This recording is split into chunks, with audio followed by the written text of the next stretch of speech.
ભારત પર આજથી અમેરિકાના ટેરિફનો બેવડો માર. પેનલ્ટી સાથે 50% અમેરિકી ટેરિફ. ભારતીય સમય પ્રમાણે સવારે 9:31 થશે લાગુ. $48 અબજ નિકાસ પર અસર.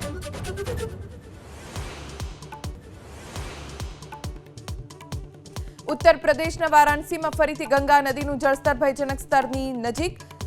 80 ઘાટ પર સહિતના ઘાટ પર જળસ્તર વધતા પોલીસનો બંદોબસ્ત. પૂરનો વધ્યો ખતરો.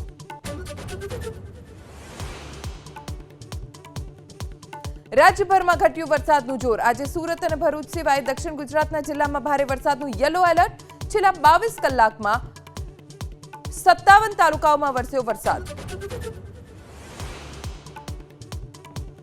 દેશભરમાં ગણપતિ બાપ્પા મોરિયાની ધૂમ. આજે ગણેશ ચતુર્થીની સાથે 10 દિવસ ગણેશ ઉત્સવની શરૂઆત. શહેરોમાં અનેક સ્થળે ગણેશ સ્થાપનનું આયોજન.